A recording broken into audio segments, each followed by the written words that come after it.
शुक्लांबरधरं विष्णुं शशिवर्णं चतुर्भुजं प्रसन्नवदनं ध्यायेत् सर्वविघ्नोपशान्तये। भवानी त्वं दासे मयि विदरदृष्टिस्य करुणा इति स्तोतुं वाञ्छन् कथयति भवानी त्वम् इत्यः। तदैव त्वं तस्मै दिशसि निजसायुज्य पदवी मुहूर्त ब्रह्मेन्द्र स्फुटमकुट नीराजितपदा।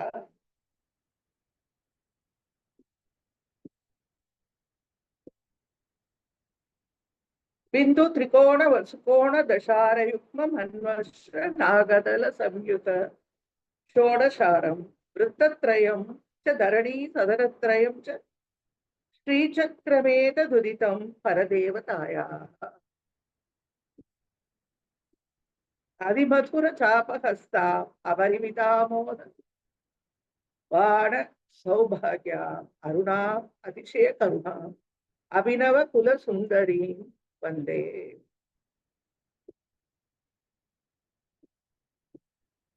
இந்த பிரார்த்தனை ஸ்லோகமா சொன்ன சௌந்தர்ய லகரி ஸ்லோகத்துக்கான அர்த்தத்தை சொல்லிடுறேன். பவானி தாசே மயி, உன்னுடைய அடிமையான சேவகனான என்னிடம் நீ சகருணா திருஷ்டிகி, கருணையுடன் கூடிய பார்வையை வித்தரா கொடு என்று தோத்தும் வாச்சன் அப்படின்னு சொல்லி அவகிட்ட நம்ம பிரார்த்தனை பண்ணணும்னு நினைக்கும் போது பவானி துவம், பவானி நீ அப்படின்னு கதையத்தி சொன்ன உடனே, நம்ம பவானி துவம்னு நம்ம சொன்ன உடனே கதைவ உடனேயே தஸ்மை, தஸ்மைனா அந்த பக்தனுக்கு துவம் நீ முகுந்த பிரம்மேந்திர ஸ்புடமகுட நீராதித பதா, விஷ்ணு பிரம்மா இந்திரன் இவர்களோட கிரீடங்களிலிருந்து ஒளியாக வீசுகின்ற உன்னுடைய பாதார விந்தங்களை நிஜ சாயுஜ பதவி, சாயுஜ பதவி அப்படிங்கிற அந்த மோட்சத்தை கொடுத்து விடுற உடனே திசசி நீ கொடுத்து விடுகிறாய். பவானி அப்படிங்கிற பதத்துக்கு ரெண்டு அர்த்தம் இருக்கு.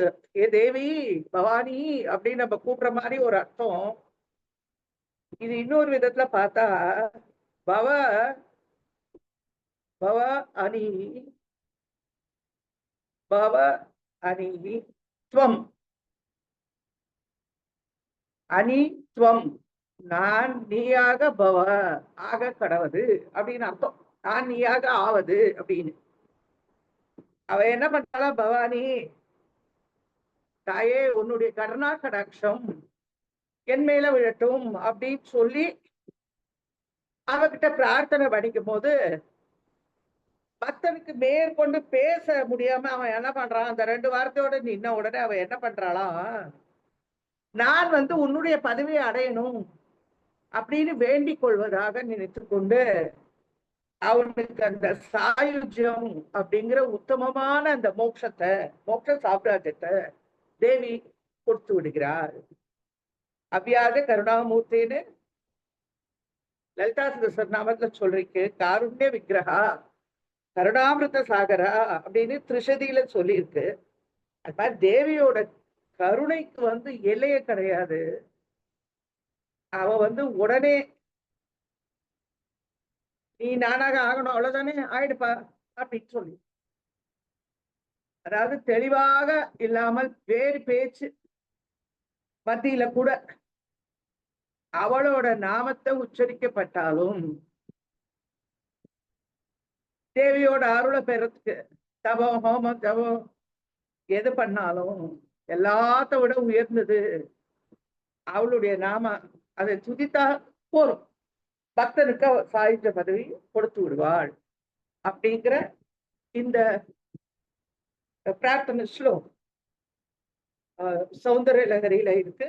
இது நான் சௌந்தர்ய லகரி சொல்லிக் கொடுக்கும் போது சொல்லி கொடுத்துருக்கேன், இப்பவும் சொல்லி. இன்னைக்கு 161வது நாமாலேருந்து பாருங்க. அதாவது தேவியோட மத்திய கூட்டம் அதுல ஹ ச க பார்த்தாச்சு. இப்போ ஹ ச க ல ரி அப்படிங்கிற இந்த மத்திய கூட்டத்துல இப்போ ஹ அப்படிங்கிற அந்த எழுத்த ஹகாரார்த்தாயை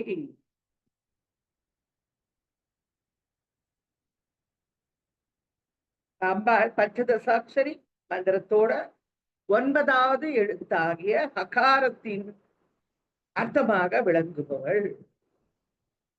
பராக்கிரமம், தனம் இதெல்லாம் கொடுக்கக்கூடிய சக்தி அப்படின்னு ஒரு அர்த்தம். இந்த ஹகாரம், ஹகாங்கிறது ஆகாச பீஜாட்சரம் நமக்கு தெரியும்.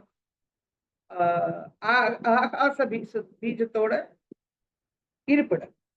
அந்த அதுக்கு ஆதாரமான இருப்பிடமாக விளங்குபவள் நம்முடைய அம்பிகை அப்படின்னு இந்த நாமாக்கு ஹகாரம். நம்ம ஆதார சக்திகளை பார்க்கும்போது இந்த ஹகார சக்தியை நம்ம பார்த்திருக்கோம். ஆகினி யோகினி இந்த சக்தி ஆக்ஞா சக்கராப்த நிலையா சுக்லவர்ணா சட்டானனா மஜ்ஜா சுஸ்தா ஹம்சவதி முக்கிய சக்தி சமன்விதா ஹரித்ரானைக்கிய ரசிகா ஹாக்கினி ரூபதாரி. ஆக்ஞாட்டகத்துல இருக்கிறவோ ஹகாரம். இந்த ஹகாரங்கிறது விசுத்தி ஆகாசத்துக்கு உண்டான சக்தின்னு போகும்போது இந்த ஹகாரம்ங்கிறது எப்படி இருக்குன்னு சொன்னாக்க ஆரக்த வர்ணா திரிலோச்சனா, அதுக்கு ஒரு முகம், பாயசத்துல ரொம்ப பிரியம் கொண்டவள், தோல் தாதுவனுடைய அதிபதி இந்த தேவி, அசுலோக பயங்கரி அப்படின்னு ஒரு நாம இருக்கு லலிதா சகஸ்ரநாமம். அதாவது விருப்பு வெறுப்புக்கு ஆட்பட்டு வேண்டியது வேண்டாதென்று வேறுபடுத்தி காணக்கூடிய பசு. அவன் தான் வேறு தேவி வேறுன்னு நினைப்பவன். அதனால அந்த பசுவா இருப்பவர்களுக்கு ராகினி தேவி என்ன பண்றான்னா நெருங்கி வழிபட வச்சு அவனுடைய பயத்தை போக்கி அவனை தன்னோட சேர்த்து. அமிர்தா ஆதி மகாசக்தி சம்ருதா. முதல்ல ஆலேந்து அஹா வரைக்கும் உண்டான தேவதைகளால் சூழப்பட்டவள் இந்த ஹகாரார்த்ததி. அவளுக்கு டாகினி ஈஸ்வரி அப்படிங்கிற பேர். இந்த ஹகார தேவி விசுத்தி சக்தி, ஆகாசம். ஆகாசத்துக்கு இந்த தேவி அதாவது ஆகாசத்துக்கான தேவி, நம்முடைய உடல்ல விசுத்தி சக்கரத்துக்கான தேவி இந்த ஹகாரார்த்தத்தை. ஆங்கிறது ஆகாச பீச்சம், ஆகாச பூதத்திற்கு ஆதாரமான இருப்பிடமாக இருப்பவள் ஹகார ஆர்த்தா. ஹகாரத்தின் அர்த்தம் உட்பொருளாக விளங்குபவள். ஓம் ஹகாரார்த்தாயை நமக. அடுத்த நாம ஹம்சகத்தை. ஹம்சத்தை அன்ன பக்ஷியை போன்று நடை உடையவள். ஹம்சர் அப்படிங்கிற அந்த ஜீவன் அவர்களுடைய மோட்சஸ்தானம், அவர்கள் அடைவதற்கான இடம், இருப்பிடமாக விளங்குபவள். பரமஹம்சர்களால் அறியப்படுபவள், அவர்களுடைய ஆத்மஸ்வரூபி. ராமகிருஷ்ண பரமஹம்சர் அப்படின்னு சொல்லி அவருக்கு ஆத்மஸ்வரூபிணி காளிமாதா. அதனால அகாரேன பகிர்யாதி சகாரேன புனர்விஷே. மூச்சு விடுதலே அம்சம். இத நான் முதல்லயே உங்களுக்கு சொல்லியிருக்கேன் இந்த ஹம்ச மந்திரத்தை பத்தி. நம்முடைய பிராண சஞ்சாரத்துக்கு பேரு ஹம்சம்னு பேரு. மூச்சு வெளியில விடுறது ஹம், உள்ள இழுக்கிறது சா, சஹா. இதுக்கு அஜபா காயத்ரின்னு பேரு. இந்த மந்திர வடிவாக இருப்பவள், அதாவது நம்ம மூச்சை உள்ள எடுத்துக்கிறோம், வெளியில விடுறோம். அதுக்காக இன்னும் தனியா பிரயத்தனம் எதுவும் எடுத்துக்கிறது இல்லை, அது பாட்டுக்கு நடந்துட்டே இருக்கு. அதுக்கு எந்த மாதிரி ஜபங்கள் ஜபிக்கிற மாதிரி நம்ம உட்கார்ந்து இதை ஜபிக்கிறது இல்லை, இது தானே நடக்கணும். அதனால இதுக்கு பேரு அஜபா காயத்ரி அப்படின்னு பேர். அதாவது நம்ம செய்யக்கூடிய கர்மங்களுக்கு தகுந்தபடி பிறவி அடையிறது ஹம்சம். கதி கதி கத்தினா முடியும் இடம், அந்த ஜீவன் போய் சேர வேண்டிய இடம் மோட்சம். ஆகவே ஜீவன்களுக்கு மோட்ச ரூபமாக இருப்பவள் அம்பிகை அப்படின்னு ஒரு அர்த்தம் இருக்கு இந்த நாம. இன்னொன்னு பாத சிலம்புகளோடு கூடிய திருவடியை உடையவள். கத்தினா நடக்கிறது, நடை. அது அம்மாளுடைய நடை அந்த ஹம்சத்தை போல ரொம்ப அழகா இருக்கு. ஹம்சம்ங்கிறது ரொம்ப அழகான ஒரு பறவை, அது போல இருக்கிறது அப்படின்னு நம்ம எடுத்துக்கலாம். பாதச்சிலம்புகளோடு கூடிய திருவடியை உடையவள் ஹம்சகதி, ஹம்சத்தை போல நடப்பவள் அம்பாள். ரொம்ப அழகா, ரொம்ப நிதானமா, அழகா, ஒரு நளினமா நடக்கக்கூடியவள். அவளுக்கு மிருதுபாத நாயகி அப்படின்னு கூட ஒரு நாமா இருக்கு. பஞ்சினும் பெல்லடியாள் அப்படின்னு ஒரு நாமா இருக்கு. ஹம்சனா சன்னியாசிகளால், ஹம்ச சன்னியாசிகள். கதிகி அனுபவமாக அறியக்கூடிய ஆத்மஸ்வரூபிணி, அவளுக்கு பரமஹம்சர்னு பேர். அந்த பரமஹம்சர்களால் அறியக்கூடியவள், அவர்களுடைய ஆத்மஸ்வரூபிணி. அம்பாளுடைய அழகான அந்த நடைய, அவளுடைய அந்த அம்சத்தை போன்ற நடக்கக்கூடிய அந்த நடையை நம்முடைய ஆச்சாரியார் ரொம்ப அழகா தன்னுடைய சௌந்தர் லகரியில சொல்லியிருக்க. சமுன்மீல சம்பித் கமல மகரந்தைக்க ரசிகம் வஜே ஹம்சத்வந்த்வம் கிமபி மகதாம் மானசச்சரம் யதாலாபாத் அஷ்டாதச குணித வித்யா பரிணதி யதா தத்தே தோஷா குணமகிலம் அத்யஹ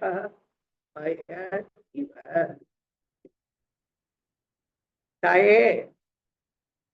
யதாலாபாத் எந்த ஹம்சங்களோட பேச்சுக்களிலிருந்து, வார்த்தைகளிலிருந்து, அஷ்டாதச குணித வித்யா பரிணதிக அதாவது 18 கணக்கு செய்யப்பட்ட அந்த வித்தியைகள் உற்பத்தி செய்யப்படுகிறதோ,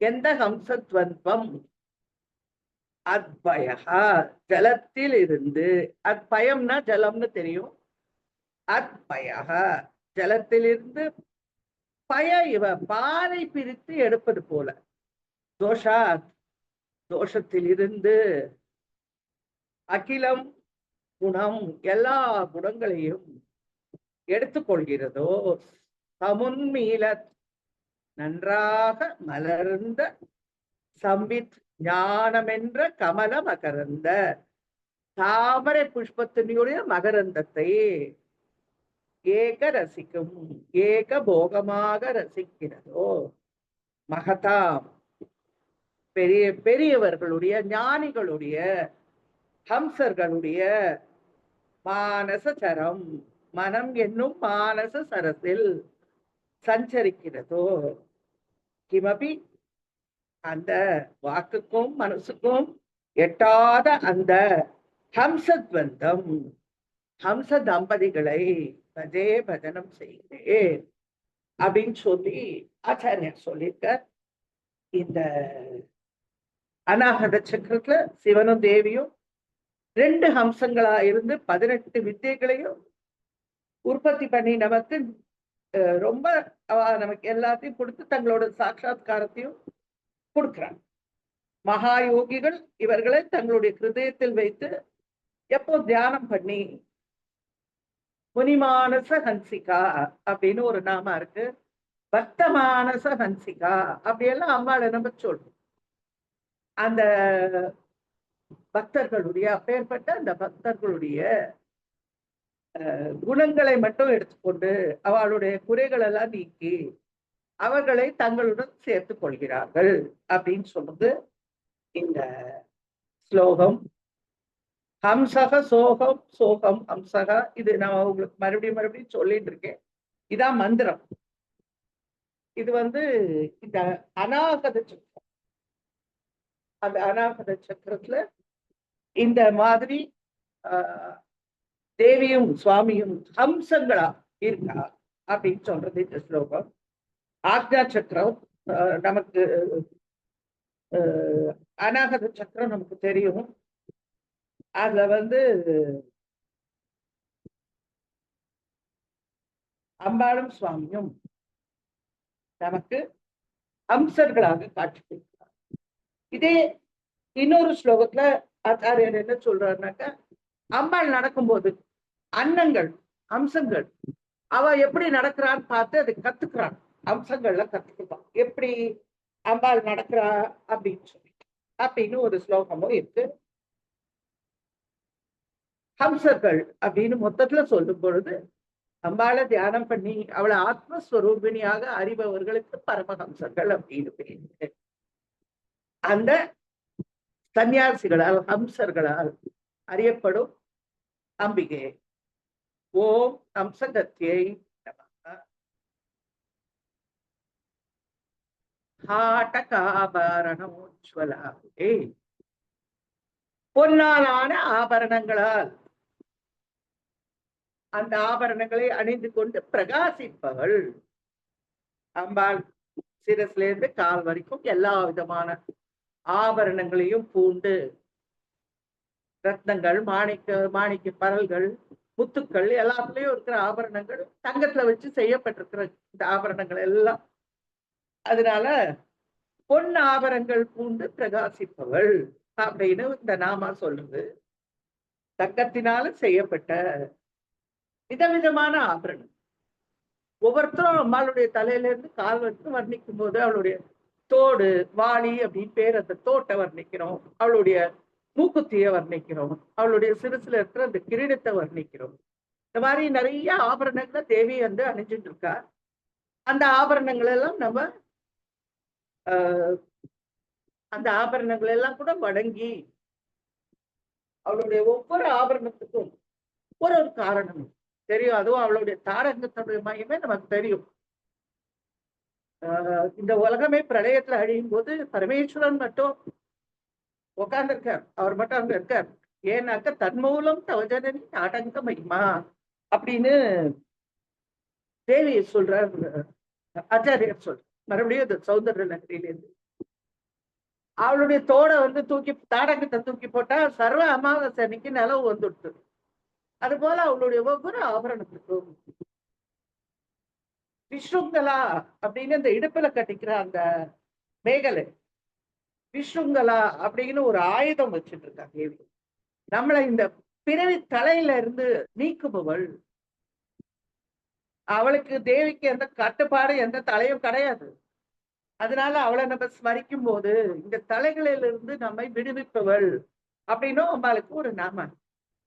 அதனால தங்கத்தினால எல்லா விதமான ஆபரணங்களையும் அவ அணிஞ்சுட்டு நம்மளுடைய சந்தோஷத்துக்காக, அதை முக்கியமா நம்ம சொல்லிக்கணும், நம்மளுடைய சந்தோஷத்துக்காக அவ எல்லா விதமான ஆபரணங்களையும் அணிஞ்சிருக்கா.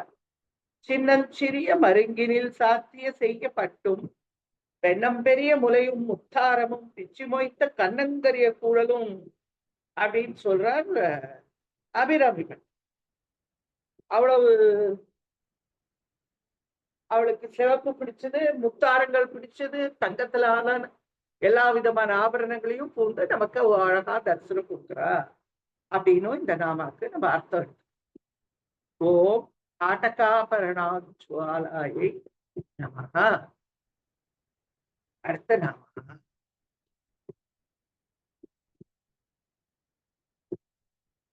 ஹாரா ஹாரி குச்சாபோகாயை.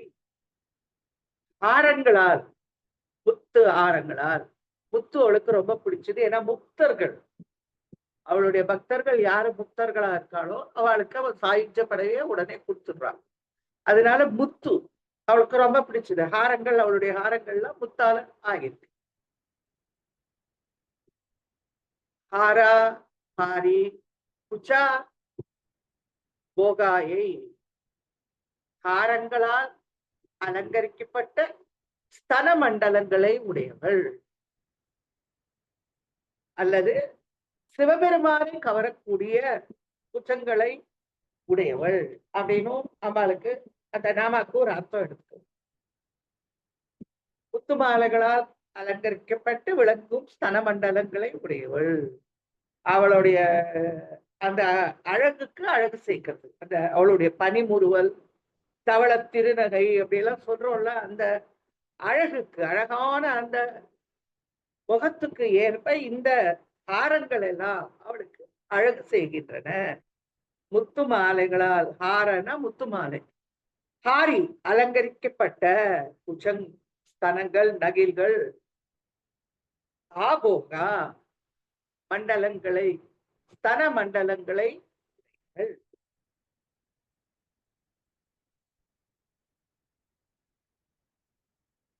அடுத்த நாம ஆகின்யை. பிறவி தலைகளை அறுத்து எறிபவள், சேதிப்பவள். ஆகின்யை அப்படின்னாக்க அந்த போன நாமாவ எப்படி சொல்லணும்னாக்க ஓம் ஹார ஹாரி குஜ போகாயை நமகான்னு சொல்லணும். இப்ப இந்த நாம ஆகினி பிறப்பு இறப்பு அற்ற நித்தியானந்த வாழ்க்கையை நமக்கு அளிப்பவள். இனி ஒரு பிறவி வேண்டாம், இனி ஒரு கருவில் உதிக்க வேண்டாம் அப்படின்னு நினைச்சு நம்ம அம்பாளை வேண்டும் போகுது. ஏன்னா அவ போக மோட்சம் எல்லாம் கொடுக்குறா நமக்கு. நம்ம என்ன வேண்டிக்கிறோமோ அது ரொம்ப முக்கியம் இல்லையா? அதனால இந்த பிறப்பு இறப்பு வேண்டாம் தாயே அப்படின்னு அவகிட்ட பிரார்த்தனை பண்ணும்போது, பிறப்பு இறப்பு அற்ற நித்தியானந்த வாழ்வை நமக்கு அளிப்பவள். நம்மளுடைய ஆதாரங்கள்ல நெற்றியில 6வது ஆதாரம் அம்பாள் வந்து ஆக்ஞா 6வது ஆதாரம்னு சொன்னேன்னாக்கா, நம்முடைய ஆக்ஞா சக்கரத்துல இருந்து கொண்டு அம்பாள் நமக்கு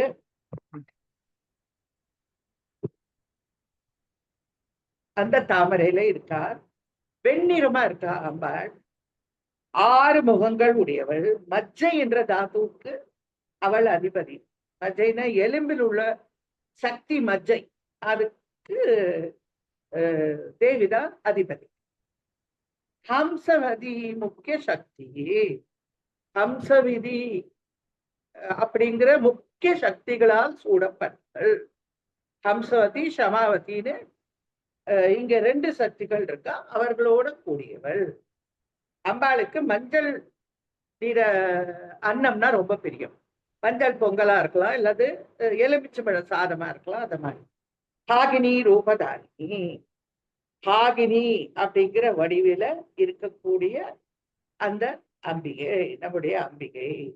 ஆக்ஞா சக்கரத்துல ஹம்சவதி சமாவதி அப்படிங்கிற சக்திகளோட சூழ மஜ்ஜை அப்படிங்கிற தாதுக்கு அதி தேவதையாகி, அபிமான தேவதையாகி, வெண்ணிறம் 6 முகம். இதை வச்சு அம்பாள் வந்து மஞ்சள் பொங்கல், அதுல அவளுக்கு கொஞ்சம் பிரியம் ஜாஸ்தி. அப்பேற்பட்ட அந்த ஹாகினி அப்படிங்கிற தேவியாகவும் இருப்பவள். அந்த ஹாகினிங்கிற ஆக்ஞா சக்கரத்துல இருக்கக்கூடிய தேவியாக இருப்பவள். ஆக்ஞான மனஸ்தத்துவம் நமக்கு தெரியும். அதுக்கு அதிஷ்டான தேவதையாக இருப்பவள் ஆகினி அப்படிங்கிற இந்த தேவி.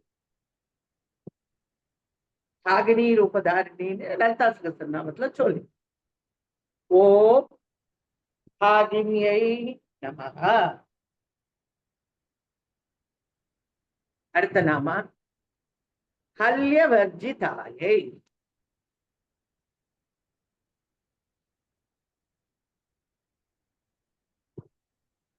ஹல்யவர்ஜிதாயை கபடம் ஏதும் இல்லாதவள்னு, கபடமற்றவள் அப்படின்னு இந்த நாமாவுக்கு. கர்ம பலன்கள் அற்றவள் அப்படிங்கிறது இந்த நாமாக்கள். ஹல்யம்னாக்க கலப்பை, அலஹா அப்படின்னா கலப்பை, அதாவது நிலையற்ற பயன்கள் எல்லாம் ஹல்யம்னு சொல்றது. நிலையற்ற கல்வ பலன்கள் எதுவும் இல்லாதவள் அப்படிங்க. இன்னொன்னு ஹல்யம்னா என்ன அர்த்தம்னா கபடம்னு, ஒன்ன மறைச்சு இன்னொன்னு சொல்றது கபடம். அந்த கபடத்திற்கு சிறந்தது என்ன உதாரணம்னா அஜ்ஞானம். அந்த அஜ்ஞானம் எதுவும் இல்லாத சுத்த ஞான ஸ்வரூபிணி அப்படின்னு இந்த நாமாக்கு. அம்பாள் சுத்தமான ஞான ஸ்வரூபிணி, எந்த கலப்படமும் இல்லாதவள், எந்த நிரஞ்சனானே ஒரு பேரு, எந்த கரும்புள்ளியும் இல்லாதவள்னா அவள்கிட்ட எந்த கபடமும் கிடையாது, பொய் கிடையாது, சத் சுத்தமான ஞானமும் அறிவு. மறுபடியும் பட்டரை ஞாபகப்படுத்துவோம், ஆனந்தமாய் அறிவாய் நிறைந்த அமுதமாய் இருக்கக்கூடிய அந்த ஞானஸ்வரூபிணி, அவளுக்கு எந்த கர்ம பலன்களும் கிடையாது. அதனால இந்த ரொம்ப அழகான நாம் ஓ ஹல்யவர்ஜிதாயை நமக. ஹரித்பதி சமாராத்யா. ஹரித்பதி சம ஆராத்யா, திக் தேவர்களால் ஆராதிக்கப்பட்டவள். ஹரிதாம் திஷாம் பதய மகேந்திர அதய. எல்லாராலையும் திக் தேவர்கள் இருக்கா இல்லையா, அவர்களால் எல்லாம் பூஜிக்கப்படுபவள், அவர்களால் ஆராதிக்கப்படுவள். ஹரித்னா திக்குகளுக்கு, திக்குக்கு எல்லா திசைகளுக்கும். பதினா அதிபதியான தேவேந்திரன். திசைகளுக்கு யார் அதிபதினா தேவேந்திரன். அந்த திக்பாலர்கள் மற்ற பேர் எல்லாம் இருக்கா இல்லையா, அவன் சம் நன்கு ஆராத்யா ஆராதிக்கப்படுபவள், பூஜிக்கப்படுபவள். அது எப்பவுமே என்னன்னாக்கா தேவர்கள் பிரம்மா விஷ்ணு சிவன் 3 பேரும் இந்த அசுரர்களுக்கு வரங்கள்லாம் கொடுத்துருவாங்க. அவர்களாலே அவளை ஒண்ணும் பண்ண முடியாது. அப்ப அவங்க என்ன பண்ணுவாங்கன்னா அந்த அசுரர்கள் தேவர்களுக்கு கஷ்டங்களை கொடுத்துட்டே இருப்பாங்க. அப்போ அவர்களை காப்பாற்றுவது நம்முடைய நம்பிக்கை. அதனால இந்த தேவேந்திரன் முதலிய தேவர்கள் எல்லாம் அவளை ஆராதிக்கிறார். அம்பிகை. காளிதாசர் சொல்றார், பிரக்வ தேவேஷ பிரக்வ தேவேஷ லக்ஷ்மீஷ பூதேஷ தோயேஷ வாகீஷ கீனாஷ தைத்யேஷ யக்ஷேஷ வாய்வக்னி மாணிக்க சம்ருஷ்ட கோட்டீர பாலா தபோத்யாம லாக்ஷாரச சாருண்ய தாருண்ய லக்ஷ்மி கிரீத அங்கிட்ட பத்மே உமே. இந்திரன் விஷ்ணு சிவன் வருணன் பிரம்மன் யமன் நிருதி குபேரன் வாயு அக்னி எல்லாரும் உன்னை படுகின்றார்கள் அப்படின்னு சொல்லி காளிதாசர் சொல்லி தமிழா தண்டது. ஹரித்பதி சம ஆராத்யா. ஓம் ஹரித்பதி சமாராத்யாயை நமஹ.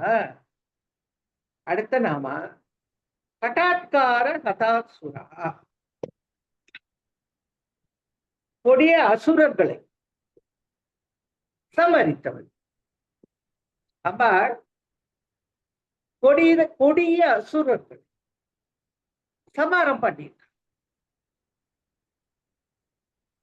பராக்கிரமத்துல அவளுடைய பராக்கிரமம், ஏன்னா மற்றவளுடைய பராக்கிரமம் எல்லாம் இங்க எதுவும் தேர மாட்டேங்கிறது இந்த கொடிய அசுரர்கள் கிட்ட. ஏன்னா அவளுக்கு வர கொடுக்குறவாளே பிரம்மா விஷ்ணு சிவன் 3 பேர். அதனால தேவி தன்னுடைய பராக்கிரமத்தால் அசுரர்களை மாய்ப்பவள், அசுரர்களை கொன்றவள். ஹட்டாத்காரா கொடிய செயல்களை செய்யக்கூடிய, கொடிய செயல்கள், ரொம்ப குரூரமான செயல்களை செய்யும் கொடிய ஹத அசுரா, அந்த அசுரர்களை சமாளித்தவள், கொன்றவள். அதாவது இந்த ஹடாத்காராங்கிறதுக்கு கொஞ்சம் நாம என்ன அர்த்தம் சொல்லலாம், அந்த அடாவடித்தனம் பண்றது அப்படின்னு சொல்லுவோம். அந்த மாதிரி செய்யக்கூடிய அந்த அசுரர்களை, நமக்கு தெரியும் லலிதா சகஸ்ரநாமே பண்டனை வதம் பண்றதுக்கே அவ அந்த யாகாக்னிலேருந்து, அந்த ஞானாக்னிலேருந்து, அந்த யாகாக்னிலேருந்து அம்பாள் வெளியே வர. அதனால இந்த அசுரர்களை கொன்றவள், அசுரர்களை சம்ஹரித்தவள். ஓம் ஹடாத்கார ஹதாசுராயை நமக. அடுத்த நாம ஹர்ஷப்பிரதாயை, ஆனந்தத்தை அளிப்பவள். ஹர்ஷம் அப்படின்னாக்க ஆனந்தம், சந்தோஷம், சௌக்கியம், நிம்மதி, எல்லா விதமான சாந்தியை கொடுக்கக்கூடியவள் அப்படின்னு. சந்தோஷம்னா அப்படியே ஆரவாரம் பண்றது, நம்ம குதிக்கிறது, ஆடுறது, அது சந்தோஷம். ஆனந்தம், அந்த ஆனந்தம் மூலமா நமக்கு குடிக்கக்கூடிய ஒரு நிம்மதி, சாந்தி, அதை கொடுப்பவள் நம்முடைய சந்தோஷத்தை. அந்த சந்தோஷம் மிதமான சந்தோஷம், அதுல துக்கம் வரக்கூடாது. அந்த சந்தோஷம் எனக்கு இருக்கு அவனுக்கு இல்லைங்கிற பொறாம, எனக்கே கிடைக்கலங்கிற கோபம், அதெல்லாம் இல்லாம எந்த விஷயமா இருந்தாலும் கிடைத்தது கிடைக்காதது எல்லாவற்றிற்குமே ஒரு அடக்கமான இன்பத்தை நாம எப்போ அனுபவிக்கிறோமோ அதுதான் அம்பாள் நமக்கு தரக்கூடிய சந்தோஷம்.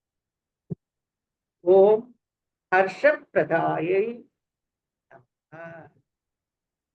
அடுத்த நாம் ஹவிர்போக்த்ரை, ஹவிஸை புஜிக்கிறோம்.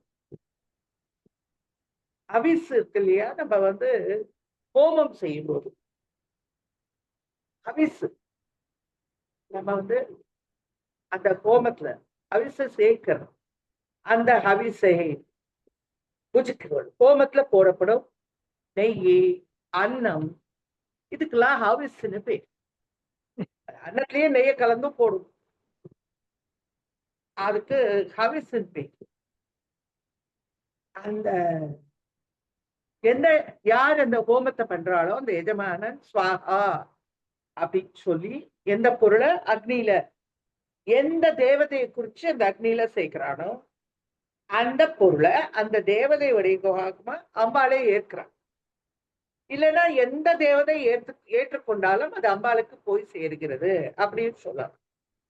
எந்த தேவதை பேரை சொல்லி போட்டு அது எந்த தேவதை ஏற்றுக்கொண்டாலும் அது நம்முடைய அம்பிகைக்கே போய் சேருகிறது. ஆகாஷாத் பதிதம் தோயம் எதா கச்சதி சாகரம் சர்வதேவ நமஸ்காரகா கேசவம் பிரதிகச்சதி. ஆகாசத்திலேருந்து விழக்கூடிய நீர், எந்த நீரா இருந்தாலும் அது கடைசியில சாகரத்துக்கு போகிற மாதிரி எந்த தேவதையை குறிச்சு இந்த அவிச நம்ம சுவாகான்னு சொல்லி அர்ப்பணிச்சாலும் அது நம்முடைய அம்பிகை போய் சேர் அப்படிங்கிறது இந்த நாம கூறாங்க. ஓ ஹவிர் போக்த்ரை.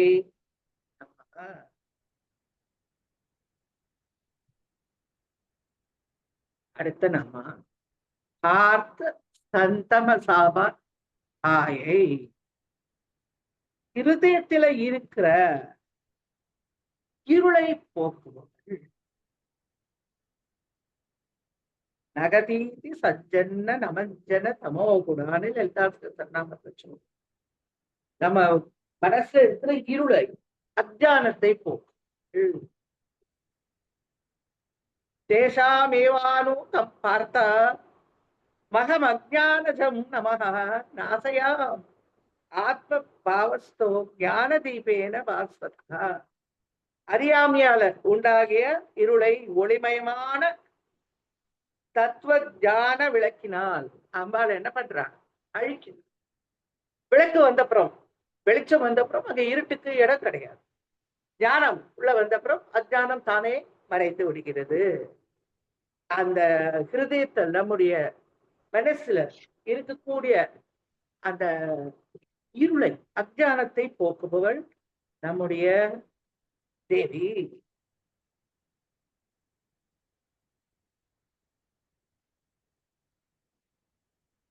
பார்த்த அப்படின்னா ஹிருதயம்னு அர்த்தம். சம், சம்னாக்க அதிகமான, மிகுதியான. தமஸ் அஜானமாகிய இருளை அப்பா நீக்குபவள், போக்குபவள், அபகரிப்பவள். அந்த இருளை எடுத்து விடுறான் நம்ம மனசுல. நம்ம ஒளிப்பட்டு அவளுடைய நகை ஒளிப்பட்டு கால அவளை வணங்கும் போது நகை ஒளிப்பட்டு அறியாம என்ன இருட்டு மறைகிறது அப்படின்னு சொல்லியிருக்கு. தன்னை வணங்குபவர்களுடைய மனசில் உள்ள இருளை தன்னுடைய காந்தியினால, தன்னுடைய வெளிச்சத்தினால அம்பாள் போக்குகிறாள். ஒளி இருக்கிற இடத்துல இருட்டு இருக்க முடியாது. இருட்டு இருக்காது, இருக்க முடியாது. நகதீத்தி சஜ்ஜன தமஞ்சன சஜ்ஜன தமஞ்சன தமோகுணான்னு சொல்லியிருக்கு. அவளுடைய நகை ஒளிப்பட்டு அறியாம என்னும் இருள் மறைந்து விடுகிறது.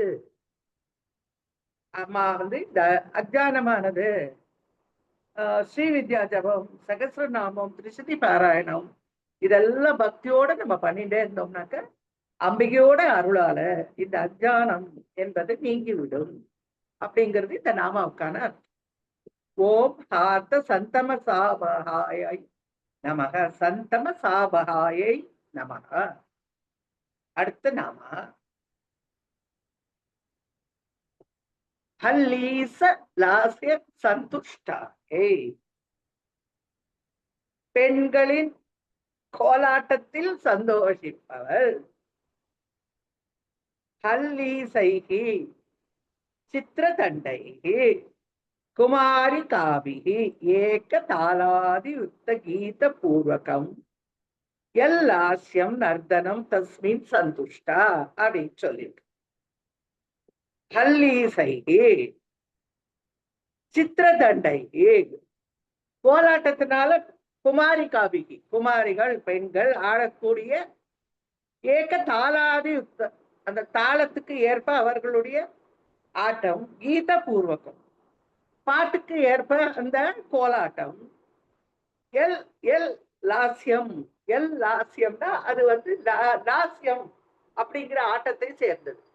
பெண்கள் ஆடக்கூடிய ஆட்டத்துக்கு லாஸ்யம் அப்படின்னு பேரு. நர்தனம், லாஸ்யம் நர்தனம் தஸ்மின் சந்துஷ்டா.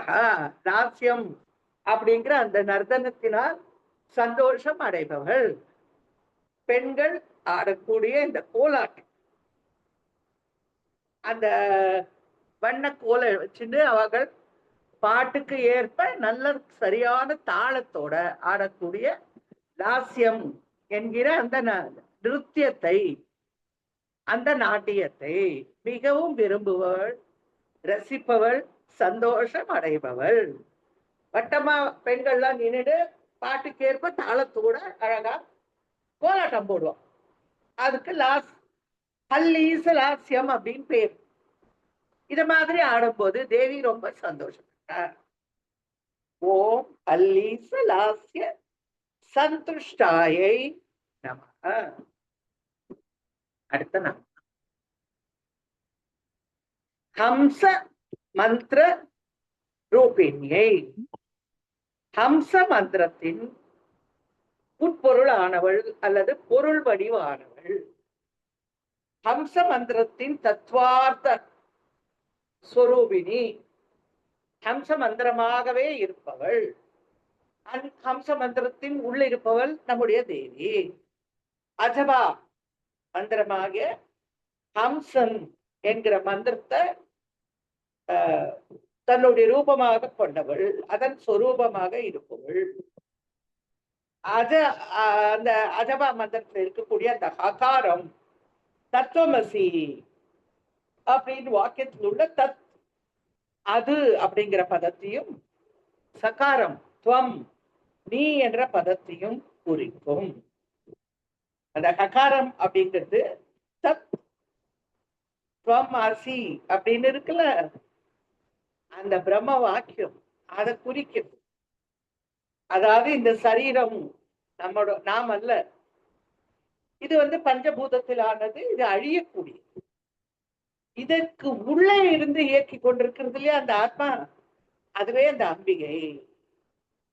அதுவே அந்த அம்பிகையே நான் அப்படிங்கிற அந்த ஒரு ஆத்ம ஞானம் கிடைக்கிறதுக்கு நமக்கு உதவி செய்வது இந்த ஹம்ச மந்திரம். அதை நமக்கு உணர்த்துவது இந்த ஹம்ச மந்திரம்.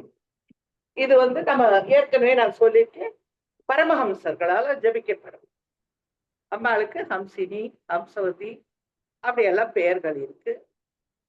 ஹம்ச மந்திரத்தோட உட்பொருளாக இருப்பவள் அல்லது விளங்குபவள் அல்லது உட்பொருள் அவளே அப்படிங்கிற அர்த்தம் இந்த நாம். ஓம் ஹம்ச மந்திரார்த்த ரூபிணியை நமக. அடுத்தது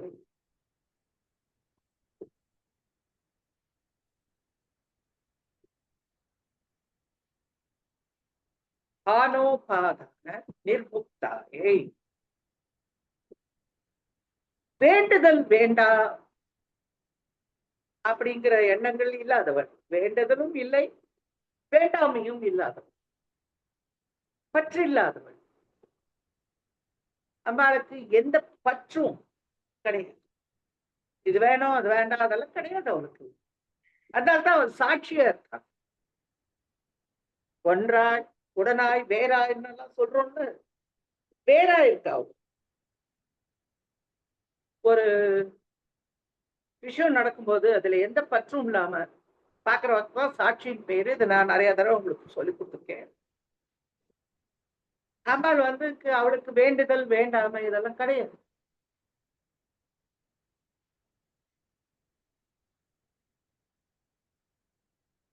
ஆனோபாதான நிர்முக்தா, விருப்பும் வெறுப்பும் மற்றவள். ஆன அப்படின்னா விரும்புதல், உபாதான வெறுத்தல், நிர்முக்தா இந்த விரும்புதல் வெறுத்தல், இந்த ரெண்டுல இருந்து விடுபட்டவள். அம்பாளுக்கு இது ரெண்டும் கிடையாது. ஆனா வாங்கறதுன்னு ஒரு அர்த்தம், உபாதானா கொடுக்கறதுன்னு அர்த்தம். வாங்கறது கொடுக்கறது எதுவும் கிடையாது, லாப நஷ்டம் அதெல்லாம் அவளுக்கு கிடையாது. அதுல இருந்து நிர்முக்தா விடுபட்டவள். எந்த தலைகளும் அவளை கட்ட முடியாது. இந்த விருப்பு வெறுப்பு, ஆசா பாசம், வேண்டுதல் வேண்டாமை, இந்த மாதிரி தலைகளிலிருந்து விடுபட்டவள். அவளை எதுவுமே கட்ட முடியாது. நமக்கு வேண்டியது கிடைச்சா சந்தோஷம், வேண்டாது கிடைச்சா வெறுப்பு, வேண்டியது கிடைக்கலன்னா நமக்கு கோபம், வேண்டாதது கிடைச்சதுனாக்க இன்னும் கோபம் ஆத்திரம் ஜாஸ்தி ஆகும். அம்பிகைக்கு என்ன இருக்கு அவளுக்கு? அவளுக்கு முதல்ல சரீரமே கிடையாது, மனசு கிடையாது, எதுவும் கிடையாது, பரபிரம்ம சுரூபிணி இல்லையா. அதனால இந்த மனசுல உண்டாகக்கூடிய இந்த மாதிரி எண்ணங்கள், அஜானத்தினால் ஏற்படக்கூடிய இந்த எண்ணங்கள், அது எதுவுமே அவளுக்கு கிடையாது. இதுல இருந்து நம்ம என்ன தெரிஞ்சுக்கணும் அப்படின்னாக்க, நமக்கிட்ட இந்த விருப்பு வெறுப்பு இருந்தால் அம்பிகை நாம் அடைவது கஷ்டம்.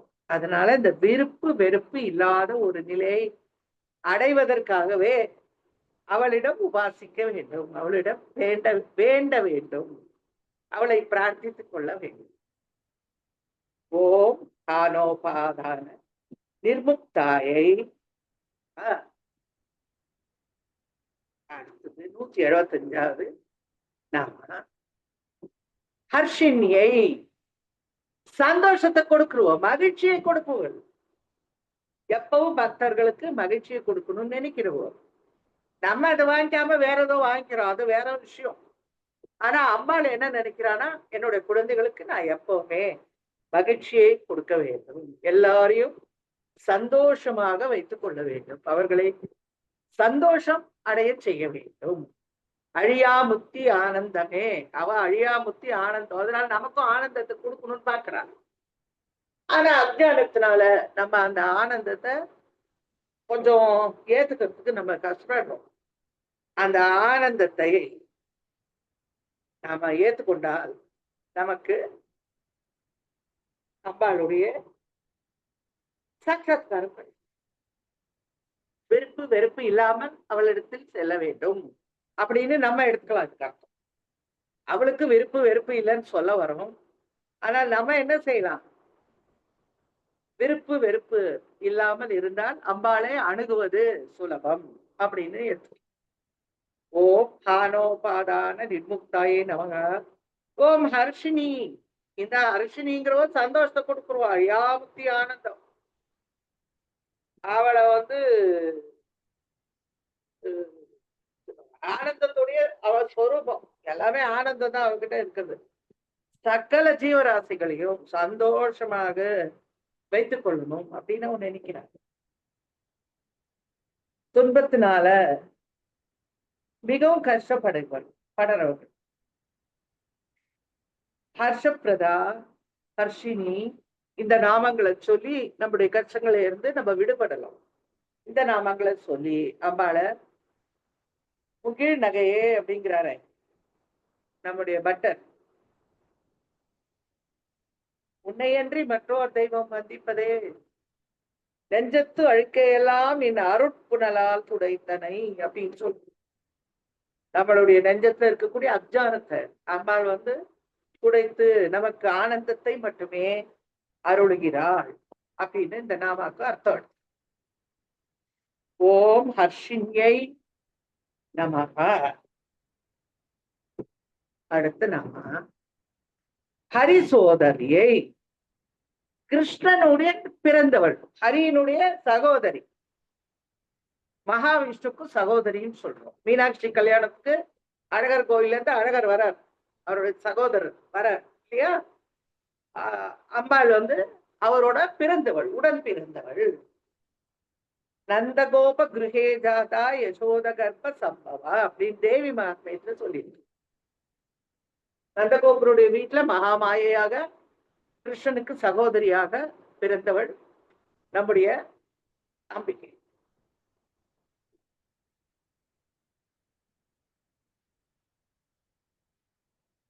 நம்ம பட்டர் என்ன சொல்றாங்க?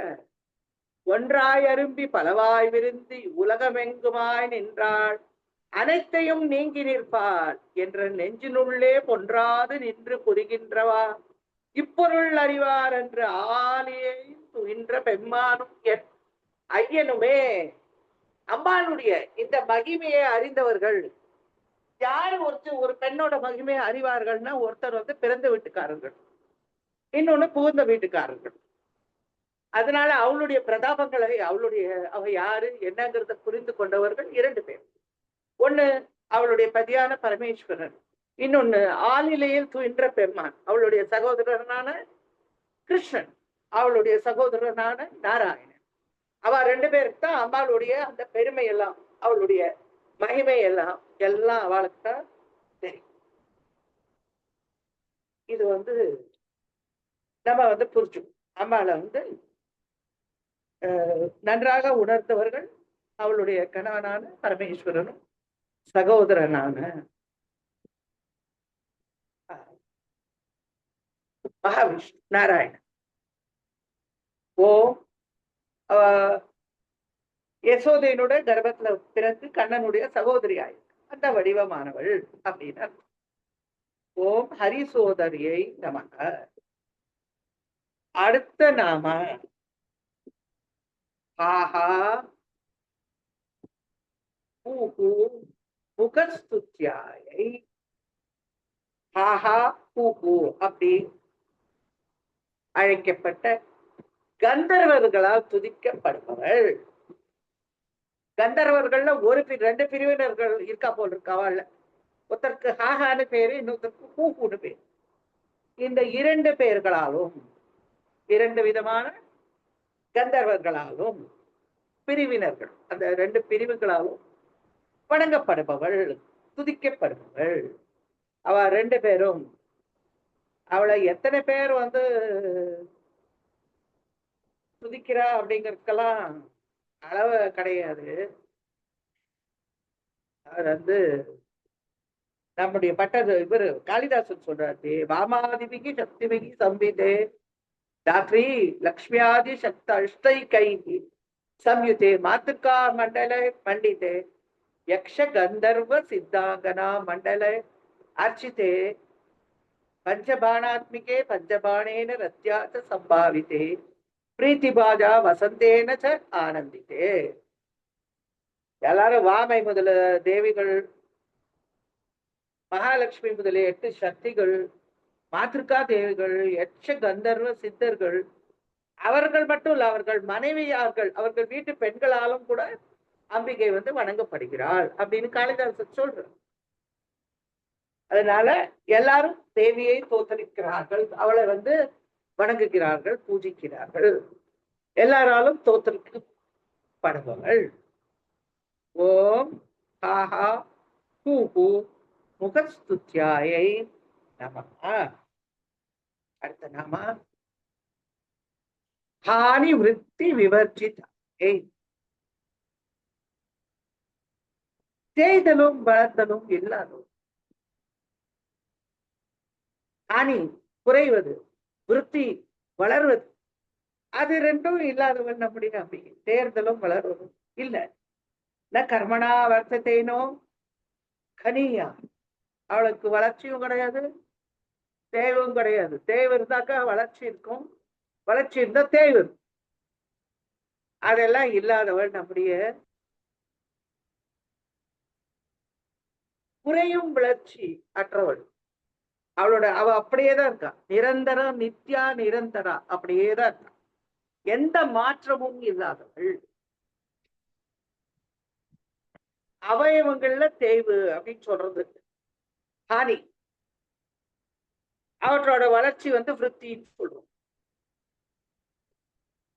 நமக்கு பிறத்தல், வளர்தல், அப்புறம் நோய் வாய்ப்படுதல், அப்புறம் இருத்தல், அப்படி எல்லாம் சில விகாரங்கள்ல நமக்கு இருக்கு. அவ நிர்விகாரா, அவளுக்கு குறைதலும் இல்ல, கூடுதலும் இல்ல, அப்படியே இருக்கு. அவ்வளவுதான். பூரணி, பூரணி, அவளுக்கு குறையிறது கூடுறது எதுவும் கிடையாது, எந்த விகாரங்களும் அவகிட்ட கிடையாது. அதனால நமக்குதான் இந்த பிறத்தல், வளர்தல், பருத்தல், குறைதல், இறத்தல் எல்லாம் நமக்கு தான், அவளுக்கு எதுவுமே கிடையாது. அதனால அம்பாளுக்கு இந்த ரொம்ப அழகான நாம் ஓம் ஹாரி விருத்தி விவர்ஜிதாயை நமஹ.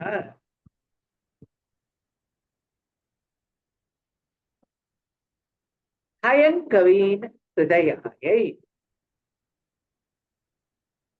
வெண்ணெய் போன்ற ஹிருதயம் உடையவள். நவநீதம்னு சொல்லுவோம் வெண்ணெய், அது போன்ற ஹிருதயத்தை உடைய, அதாவது அன்பால இளகிய உள்ளத்தை உடையவள். அவளுடைய அன்பு அப்படி இளகி நம்ம கிட்ட அந்த கருணை சேர்ந்து, அவளுடைய அன்பு சேர்ந்து, அவளுடைய வாத்சல்யம் சேர்ந்தது, அவளுடைய எல்லா விதமான கருணையும் நமக்கு சேரும். அப்பேற்பட்ட இளகிய நெஞ்சை, மனதை உடையவள். அவளுக்கு உருவம் இருக்கா, மனசு இருக்கா, நெஞ்சு இருக்கா? இல்ல, பரபிரம்மம் ரூபமெல்லாம் கிடையாதுன்னு சொல்றோம். ஆனா அதே சமயத்துல நம்ம கிட்ட, பக்தர்களாகிய நம்ம கிட்ட, அவளுடைய குழந்தைகளாகிய நம்மிடம் வெண்ணெய் போன்ற ஹிருதயம் உடையவள். அதாவது அன்பால் இளகிய உள்ளத்தில் உரைபவள். காதலாகி கசிந்து கண்ணீர் மல்கின்னு சொல்றாரு சம்பந்தன். போதுவார் தம்மை நன்னறி குய்ப்பதுன்னு பாடுறார் அவருடைய நமச்சிவாய பதிகத்தில். அது அப்படி கசிந்து, காதலாய் கசிந்து, அன்பால அப்படி கசிந்து, வெண்ணையை போன்ற இளகிய உள்ளத்தை உடையவள் நம்முடைய அம்பிகை. நவநீதாத்யதிகம் மிருது மம ஹிருதயம். நவநீதத்தை விட மிருதுவானது என்னுடைய ஹிருதயம். பகவான் அம்பாள் எல்லாரும் நம்ம கிட்ட காட்டக்கூடிய அந்த அன்புக்கே அது அந்த வெண்ணையை விட மிருதுவானது அந்த அன்பு.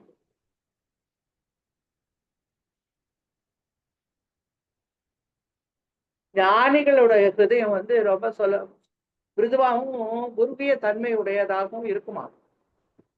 அந்த ஹிருதயத்துல வாசம் பண்றா அம்பாள் அப்படின்னு சொல்ல.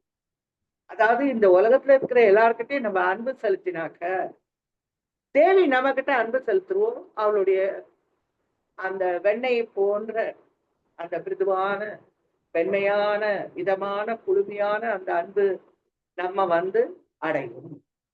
ஓம் அயங்கவீன ஹிருதயாயை நமக. 180வது நாமம். ஹரிகோபாருணாம் சுகாயே. ஹரிகோபாருணாம் சுகாயே. ஹரிகோபாரம்னாக்க இந்திரகோப பூச்சி. அருணா சிவந்த வண்ணம். அதாவது இந்திரகோப பூச்சியை போல சிவந்த ஆடையை அணிந்தவள் அம்பிகை அப்படின்னா. இந்த இந்திரகோப பூச்சின்னா என்ன? அதாவது திருவாதிர மகம் நட்சத்திரங்கள்ல சூரியன் சஞ்சரிக்கும் போது பெய்கிற மழையில ஒரு பூச்சி உண்டாகணும். அது சிவப்பா நம்ம மிருதுவா இருக்கும். அதை கையில எடுத்து வச்சுனாக்க காலில் உள்ள இழுத்துக்கணும். இழுத்துட்டு அப்படியே அசையாம கொஞ்சம் உச்சி வெயில் வந்த உடனே அது கரைஞ்சு போயிடும், ஒன்றும் இல்லாம போயிடும்.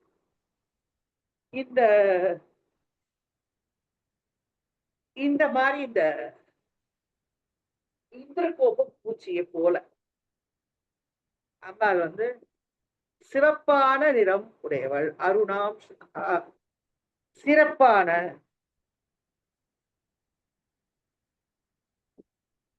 வண்ணம் உடையவள். லலிதா சகஸ்ரநாமத்துல இந்திரகோப பரிக்ஷிப்த ஸ்மர தூணாப ஜங்கிகாயை நமக்கு ஜங்கம்னாக்க அம்பாளுடைய குதிகால். அம்பாளுடைய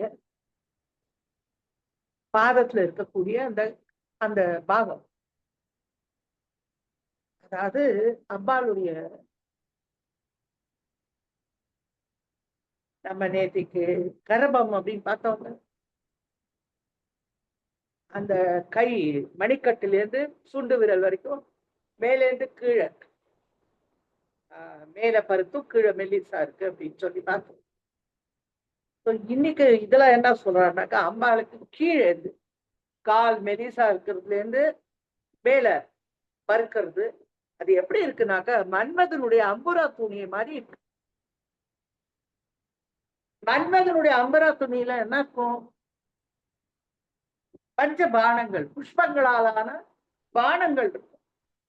அந்த புஷ்பங்களை தேடி இந்த பூச்சிகள் வர மாதிரி அம்பாளுடைய காலை மன்மதனுடைய அம்புரா துணி அப்படின்னு நினைச்சு இந்த பூச்சிகள் அம்பாளுடைய காலை சுத்தி வருது.